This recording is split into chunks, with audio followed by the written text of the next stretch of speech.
inspiration was for this book, because you've written so many, and this one's really unique. So tell us about kind of why you did this wonderful work. Well, first of all, thank you so much for inviting me for this chat, as well as being featured on ELM Chat Book Club several times. I feel truly honored by that. This book, as you noticed, has a very different feel to it, and definitely has a very different story about it.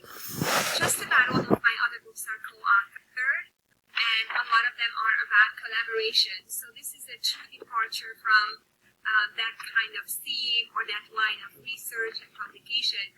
What I have done here actually responded to an invitation by my absolutely fabulous editor, Holly Kim Price at Heinemann, who shared with me that Heinemann did some focus group discussions around the country, that's around the United States, since we're international here.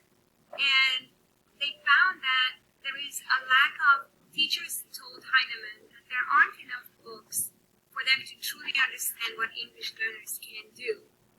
Something that would present an asset-based overview of the 5 levels of language proficiencies, and then how to address those 5 levels across the 4 domains: listening, speaking, reading, writing, and engaging English learners at the elementary and middle school level. So it's a K-8 book in a range of creative activities and learning opportunities that truly build their language and literacy. So that's how it came about.